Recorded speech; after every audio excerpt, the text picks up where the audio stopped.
तो लास्ट वाले लेक्चर में हम लोग देख रहे थे ऑक्साइड्स एंड परऑक्साइड्स। ऑक्साइड्स के बारे में हम लोग बहुत कुछ पढ़े कि बेरिलियम का ऑक्साइड कैसे बनता है, मेटल का ऑक्साइड क्या होता है, तो मेटल का ऑक्साइड और किस तरह से हम मेटल का ऑक्साइड को पा सकते हैं। फिर हम लोग आगे पढ़े थे तो देखे थे कि ऑक्साइड का गुण देखे थे।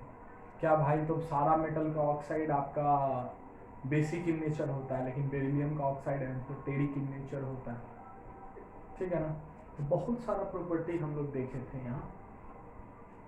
अब देखिए यहाँ पर ऑक्साइड्स हम लोग देख रहे थे। क्या देख रहे थे? पर ऑक्साइड। पर ऑक्साइड के लिए आपका जो मेटल आयन होना चाहिए वो बड़ा साइज वाला होना चाहिए। तो बड़ा साइज में क्या होता है? बैरियम, मेनली बैरियम आपका बनाता है पर ऑक्साइड, और कुछ हद तक स्ट्रॉन्शियम भी बनाता है। तो बैरियम का पर ऑक्साइड बनाने के लिए क्या करना पड़ेगा? पहले बैरियम का ऑक्साइड बनाइए, और ऑक्साइड के बाद पर ऑक्साइड। आपको हम बताए थे सोडियम का पर ऑक्साइड कैसे बनता है। तो पहले ऑक्साइड 2 स्टेप में बनता है। पहले ऑक्साइड बनता है, ऑक्साइड पे फिर से ऑक्सीजन देते हैं तो परऑक्साइड बनता है। तो वहां नॉर्मली बन जाता है, लो टेम्परेचर पे बन जाता है। लेकिन बैरियम का ऑक्साइड परऑक्साइड बनाने के लिए हमको यहाँ हाई टेम्परेचर चाहिए, अराउंड 500 डिग्री सेल्सियस। तो बैरियम का परऑक्साइड बन जाएगा। यही अगर बैरियम के परऑक्साइड पे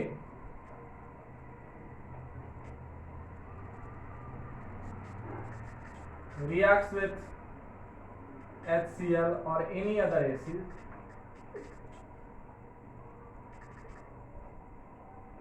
to give H2O2 peroxide,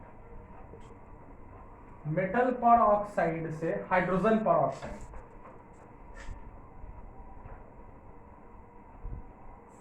सब मिलता जुलता है। बस समझिए यहाँ बैरियम और स्ट्रॉन्शियम परऑक्साइड बनाता है मुख्य तौर पे, लेकिन वहां आपका सोडियम परऑक्साइड बना रहा था। 2 स्टेप में वहां भी फॉर्मेशन दिखाए थे, लेकिन यहाँ देखिए वहां नॉर्मल टेम्परेचर 25 डिग्री 30 डिग्री पे ही आपका परऑक्साइड बन जाता है, लेकिन यहाँ 500 डिग्री सेल्सियस मेंटेन करना पड़ेगा। बैरियम ऑक्साइड को ऑक्सीजन देंगे, लेकिन 500 डिग्री सेल्सियस मेंटेन करना पड़ेगा, तब बैरियम का परऑक्साइड बनेगा।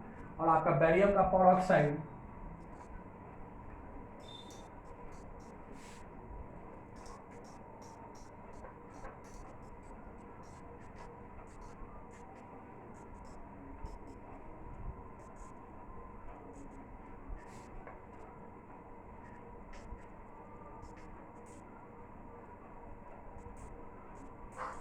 आपका बैरियम का परऑक्साइड BaO2 HCl के साथ रिएक्ट करता है या किसी भी दूसरे एसिड के साथ रिएक्ट करता है तो आपको हाइड्रोजन परऑक्साइड मिलता है। मतलब बैरियम का परऑक्साइड को आप किसी भी दूसरे एसिड से रिएक्ट करा दीजिए तो ये Cl Ba2+ के साथ चला जाएगा, H+ के साथ O2 चला जाएगा, तो यहाँ बैरियम क्लोराइड मिला प्लस H2O2 मिला। क्यों? क्योंकि ये आपका Ba2+ है, O2 पर 2-, यहाँ से आया H+ Cl-, तो Ba2+ Cl- के साथ H+ O2 पर 2- के साथ, तो H2O2 बना दिया और BaCl2 बना दिया।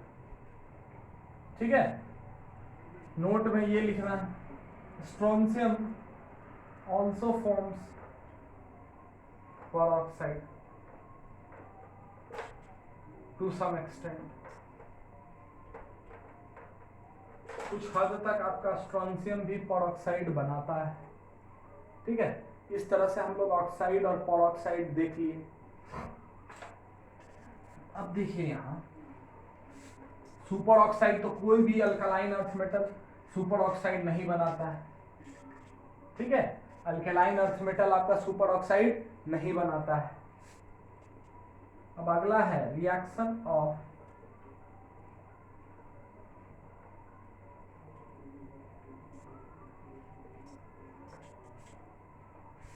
Of alkaline earth metals with water. और पानी के साथ रिएक्शन की यहाँ हम बात कर रहे हैं।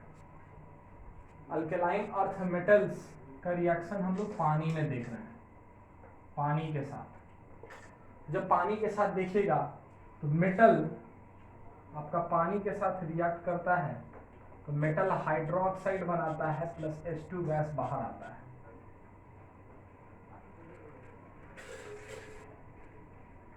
ठीक है। तो देखिए यहाँ मेटल आपका H2O के साथ रिएक्ट करके मेटल हाइड्रोक्साइड बनाता है प्लस H2 गैस रिलीज होता है बाहर।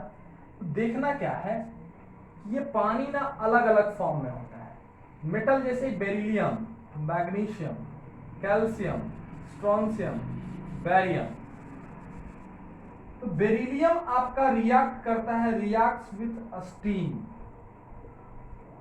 पानी में देखिए ये किसके साथ रिएक्ट करता है, स्टीम के साथ। Magnesium reacts with hot water, गर्म पानी से मैग्नीशियम रिएक्ट करता है। ये स्टीम के साथ 100 डिग्री से ऊपर सेल्सियस से ऊपर वाले पानी के साथ रिएक्ट करता है बेरिलियम। ये मैग्नीशियम हॉट वाटर के साथ रिएक्ट करता है। कैल्शियम, स्ट्रोंशियम, बैरियम ये सब reacts with cold water, with even cold water due to high reactivity.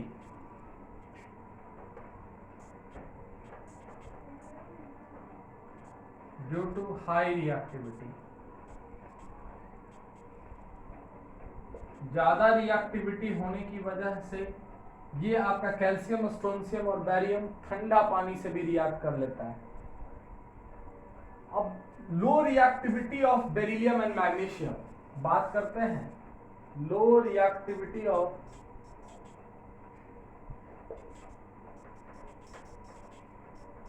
is particularly due to the formation of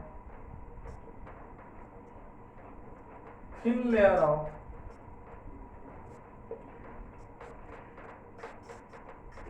metal oxide on the surface of the metal.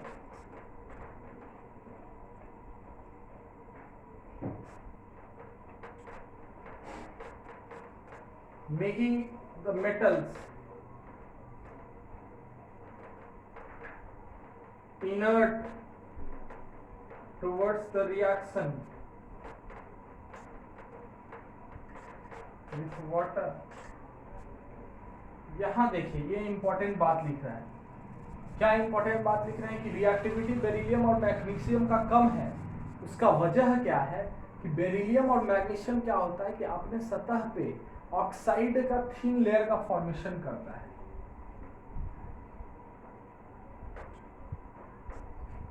ये बहुत बड़ा वजह है। अपने सतह पे ऑक्साइड लेयर का फॉर्मेशन करता है बेरिलियम और मैग्नीशियम। तो बेरिलियम और मैग्नीशियम अपने सतह पे थिन लेयर ऑफ ऑक्साइड का फॉर्मेशन करता है, जिस वजह से बेरिलियम और मैग्नीशियम क्या है, लो रिएक्टिविटी वाला मेटल है। इसका लो रिएक्टिविटी है, इन तीनों का हाई रिएक्टिविटी है। इन तीनों का हाई रिएक्टिविटी है, इन दोनों का लो रिएक्टिविटी है। वजह क्या है कि ये दोनों आपका थिन लेयर ऑफ ऑक्साइड अपने सरफेस पे बना लेता है, और जब अपने सरफेस पे थिन लेयर ऑफ ऑक्साइड बना लेता है तो इसका रिएक्टिविटी और कम जाता है, और इसका रिएक्टिविटी बहुत ज़्यादा होता है फिर भी। इसलिए ये आपका स्टीम के साथ रिएक्ट करता है, ये आपका हॉट वाटर के साथ रिएक्ट करता है। और देखिए मैग्नीशियम के रिएक्शन के लिए क्या करना पड़ता है,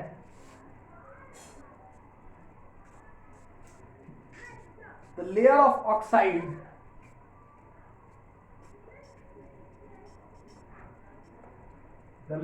oxide from the surface of the metal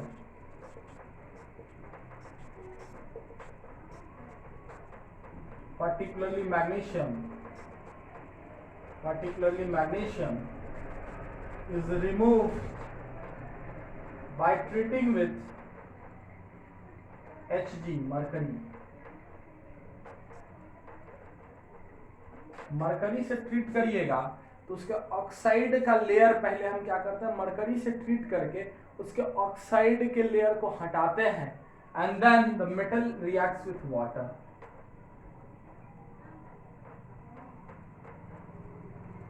so readily reacts with water.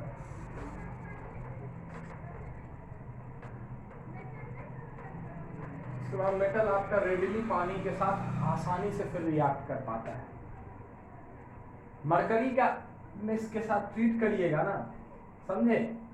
तो मरकरी क्या होता है, ऑक्साइड वाला लेयर को रिमूव कर देता है। मरकरी का मर्क्यूरस ऑक्साइड बन जाता है, HgO बन जाता है, जिस वजह से जो मरकरी से जैसे ही ट्रीट करिएगा ना मेटल को, जिसके ऊपर थिन लेयर ऑफ ऑक्साइड बना हुआ है, उसको मरकरी से ट्रीट करिएगा तो मरकरी ऑक्साइड बना लेगा खुद और मेटल को ऑक्साइड रहित कर देगा। ऑक्साइड जो बना हुआ था मेटल पे, मेरा अल्कलाइन अर्थ मेटल पे जो ऑक्साइड बना हुआ था, वो लेयर ऑटोमेटिकली मरकरी से ट्रीट करने पे क्या होगा, वो ऑक्साइड का लेयर रिमूव हो जाएगा और मेटल फिर आपका पानी से रेडिली रिएक्ट करने के लिए तैयार हो जाएगा। तब आप ठंडा पानी से भी रिएक्शन करा सकते हैं।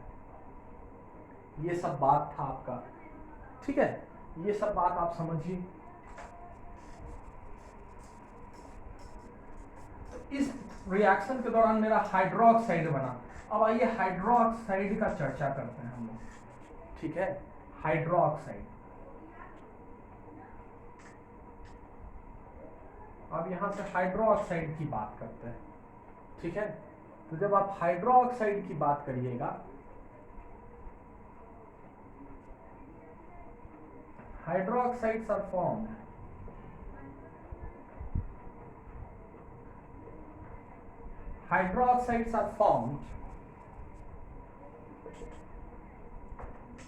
when metals,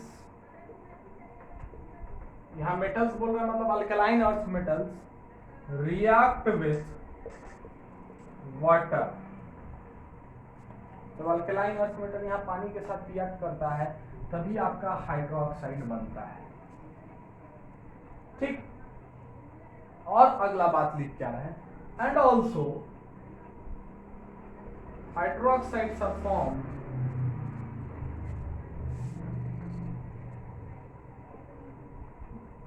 when metal oxides are treated with water. Metal oxide को अगर वाटर के साथ ट्रीट कर दीजिएगा तो भी आपका मेटल का हाइड्रोक्साइड बन जाएगा। यहाँ मेटल आपका अल्कलाइन अर्थ मेटल है, इसलिए M2+ OH- के लिए 2 OH- का आवश्यकता पड़ा, ठीक है। अब देखिए, ऑल मेटल हाइड्रोक्साइड्स, अब यहाँ नाम लिख देते हैं, all alkaline earth metal hydroxides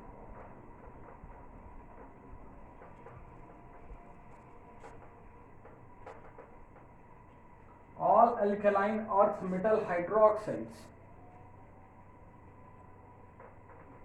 are thermally stable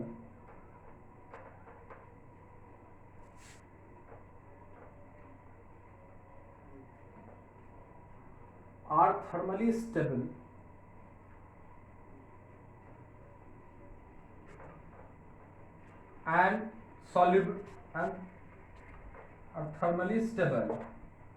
सारा alkaline earth metal hydroxide thermally stable होता है, and the solubility of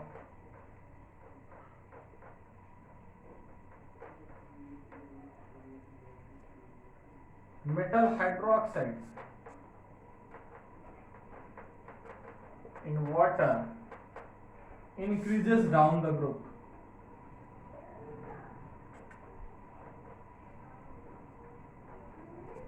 increases down the group।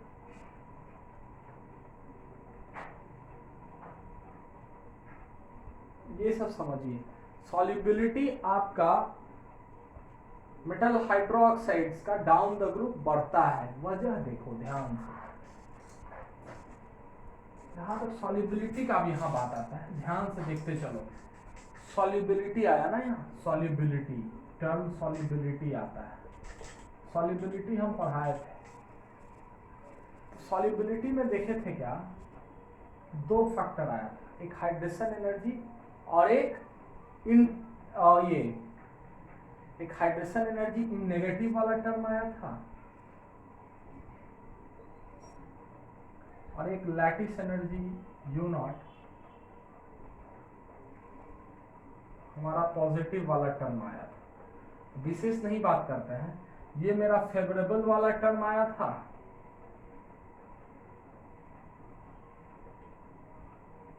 और ये मेरा नॉट फेवरेबल। पॉजिटिव वाला टर्म फेवरेबल नहीं था नेगेटिव वाला टर्म मेरा फेवरेबल था। अब देखो किस केस में हम लोग हाइड्रेशन एनर्जी को इंपॉर्टेंस देंगे, किस केस में लैटिस एनर्जी को इंपॉर्टेंस देंगे, इसको समझने के लिए सॉल्युबिलिटी यहाँ इंपॉर्टेंट लिख देते हैं। वेरी इंपॉर्टेंट पॉइंट यहाँ हम डिस्कस कर रहे हैं। If anion is small and the bonded atoms and the bonding atom in the anion belongs to second period, like F minus,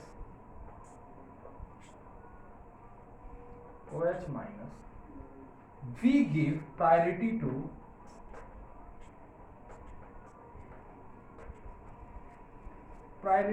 lattice energy factor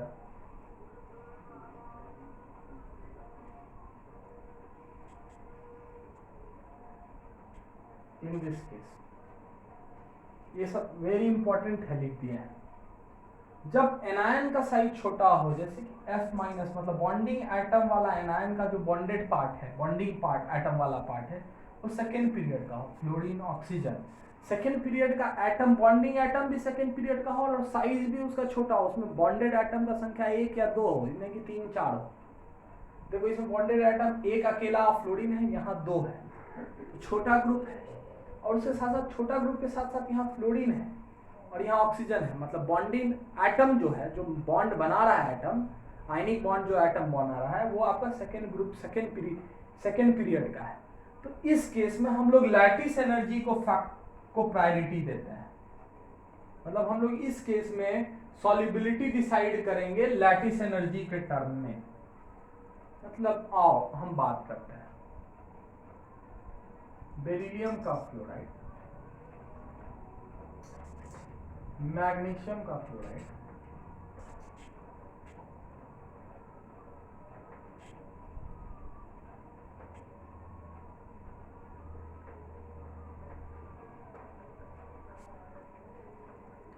fluoride है, solubility की बात करते हैं यहाँ।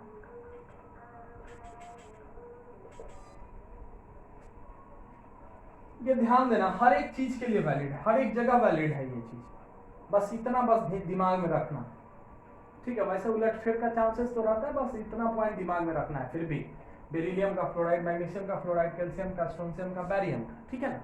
तो देखो यहाँ ऊपर की ओर लैटिस एनर्जी इंक्रीज कर रहा है,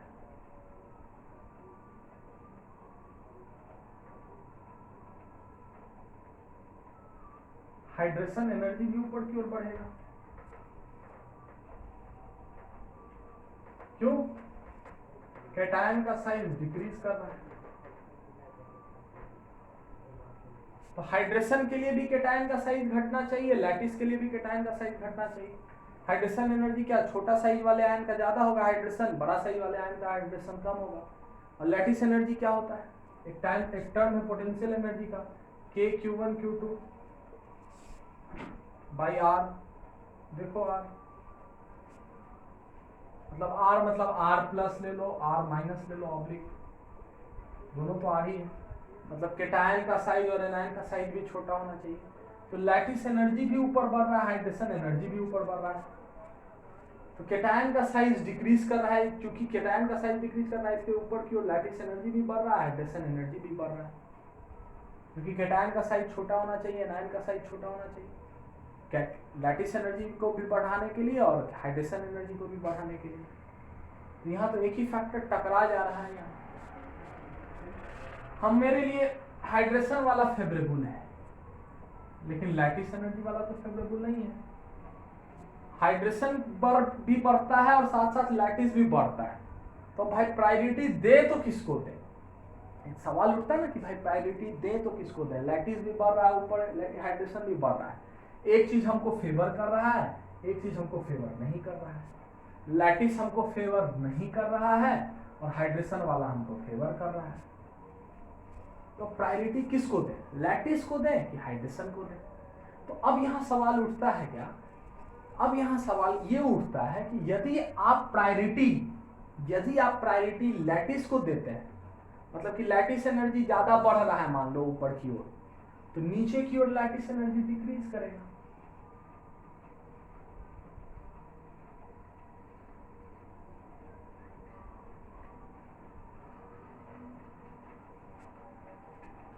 तो हमको ये समझना है क्या कि लैटिस एनर्जी घटना चाहिए, हाइड्रेशन एनर्जी बढ़ना चाहिए। तो इन दोनों फैक्टर में हम महत्व किसको ज्यादा दें? तो यदि मेरा आयन छोटा साइज का हो और बॉन्डिंग आयन आपका सेकेंड पीरियड का हो, ये ध्यान देना, बॉन्डिंग आयन का एटम जो हो, बॉन्डिंग आयन का एटम सेकेंड पीरियड का हो और आयन का साइज छोटा हो, उस केस में हम लोग लैटिस एनर्जी को प्रायोरिटी देते हैं, लैटिस एनर्जी वाले फैक्टर को प्रायोरिटी देते हैं। तो हम हाइड्रेशन के बारे में यहां सोचेंगे नहीं, सीधे सोचेंगे लैटिस एनर्जी के बारे में। क्योंकि लैटिस एनर्जी ऊपर बढ़ रहा है तो ऊपर सॉल्युबिलिटी घटेगा।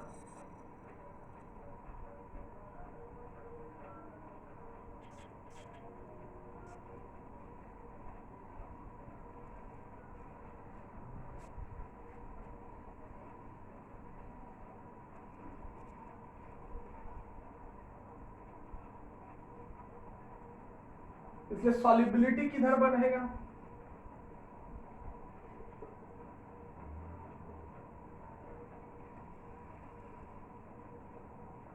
Solubility increase down the group. लिखो इसको,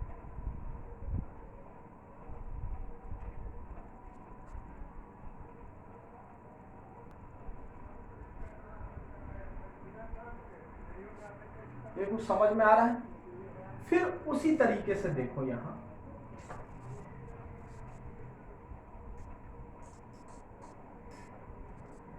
फिर देखो हम लोग देख रहे हैं सॉल्युबिलिटी ही देखना है ना।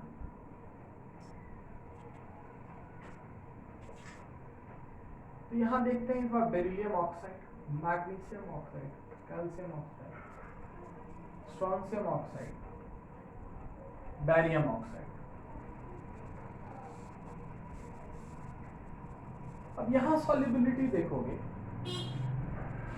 ऊपर की ओर फिर से क्या होता है, लैटिस एनर्जी यहां भी लगाएंगे, lattice energy increases, lattice energy increases ऊपर की ओर, फिर से यहां लैटिस एनर्जी ऊपर की ओर बढ़ रहा है।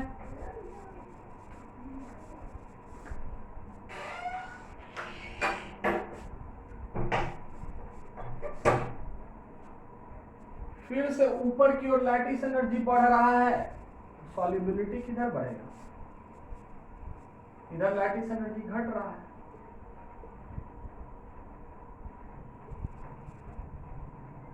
इसलिए सॉल्युबिलिटी इंक्रीज करेगा नीचे की ओर। रीजन पूछे क्यों? सीधे बोलोगे कि since lattice energy increases up the group and lattice energy increases much more than the hydration energy as we move up the group, and as we move down lattice energy decreases much, and this is the reason why solubility increases. ये तो lattice energy के term में यहाँ करते हैं काम। अब देखो यहाँ सॉल्युबिलिटी के लिए सारे केसेस में यही काम करते हैं, चाहे वो अल्कलाइन अर्थ मेटल हो, अल्कली मेटल हो, कुछ भी हो। जैसे इसी का देखना है तुम्हारा, देखना है sodium oxide, potassium oxide, Na2O, K2O, potassium,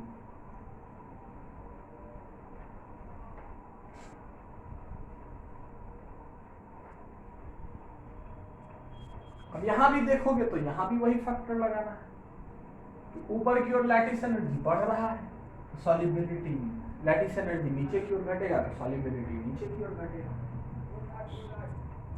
इधर नीचे की ओर लैटिस एनर्जी डिक्रीज करेगा, सॉल्युबिलिटी भी डिक्रीज करेगा, सॉल्युबिलिटी इंक्रीज करेगा। यहाँ ऑक्साइड ऑफ फ्लोराइड के केस में ये देखना है।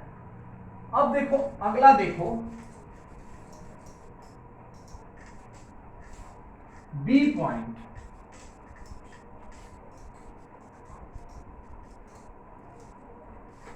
बी पॉइंट देखना क्या है इसी में, if the size of the ion is very large, such as CO3 2 minus, HCO3 minus, SO4 2 minus, etc. We give importance, हम लोग इस केस में इंपॉर्टेंस देते हैं टू हाइड्रेशन एनर्जी।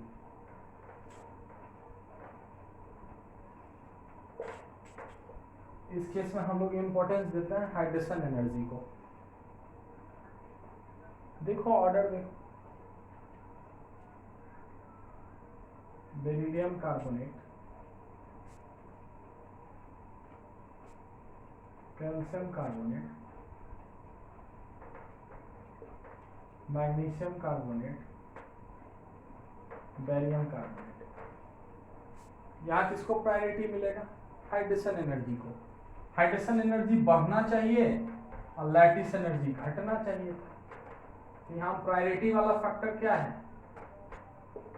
यहाँ हम इंपॉर्टेंस किसको दे रहे हैं? हाइड्रेशन एनर्जी को। तो ऊपर सॉल्युबिलिटी की बात कर रहे हैं, ऊपर की ओर क्या हो रहा है?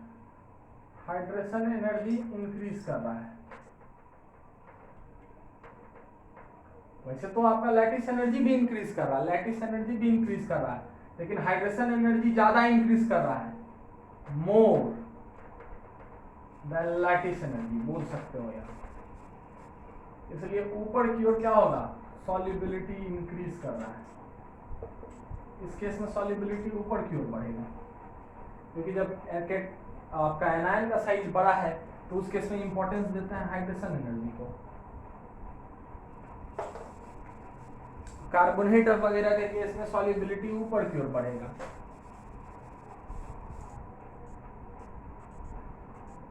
फिर देखो सल्फेट, देखो सल्फेट,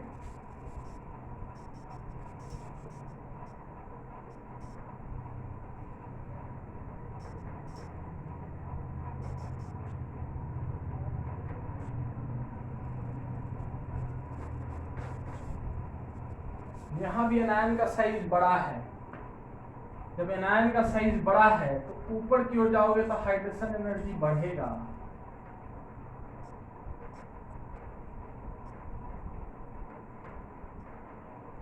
देयरफॉर हाइड्रेशन एनर्जी ज्यादा बढ़ने की वजह से therefore solubility increases.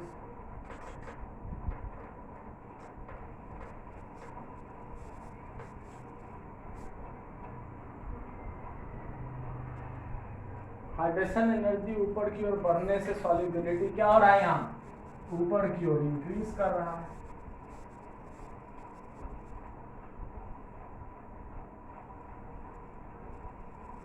Sulphate, carbonate, bicarbonate में हमेशा सॉल्युबिलिटी ऊपर, और हाइड्रोक्साइड, फ्लोराइड में सॉल्युबिलिटी नीचे की ओर बढ़ता है। मतलब यहाँ solubility increases up the group.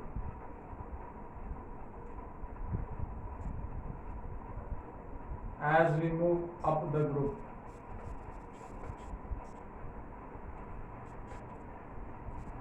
ये तो था सॉल्युबिलिटी की बात। चलो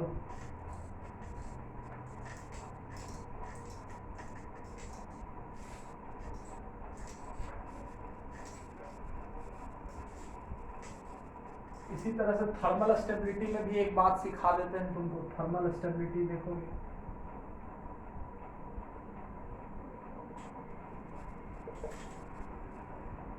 थर्मल स्टेबिलिटी देखोगे तो पोलराइजिंग पावर ऑफ कैटायन जरूर देखना है। पहला चीज ध्यान देना, for anions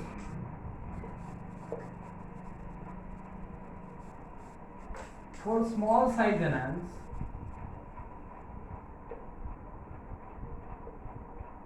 where bonding atom is of second period, priority must be given, must always be given, must be given to lattice energy.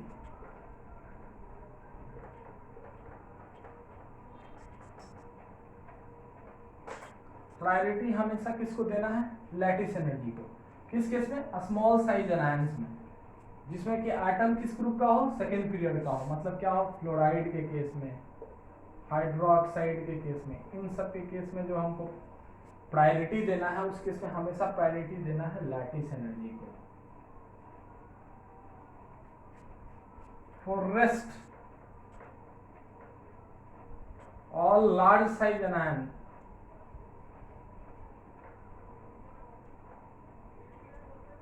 for rest all large size anions such as Cl minus, Br minus, I minus, CO3 2 minus, SO4 2 minus etc. बाकी जितना भी बड़ा third period वाला anion हो, fourth period वाला anion हो, उससे बड़ा साइज वाला एनायन हो, इस केस में ध्यान दो, लिखो तो वीडियो का टाइम देखते हैं, जल्दी देखो, 1 मिनट का समय है। बड़ा साइज वाले एनायन के केस में priority is given to polarisation. इस केस में हम लोग प्रायोरिटी देते हैं पोलराइजेशन को, that is polarising power of cation.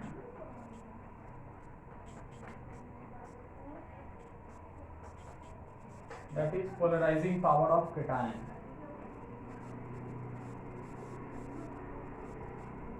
Very important है ये भी। उलटफेर इसमें नहीं होता है, सॉल्युबिलिटी में थोड़ा बहुत होता है।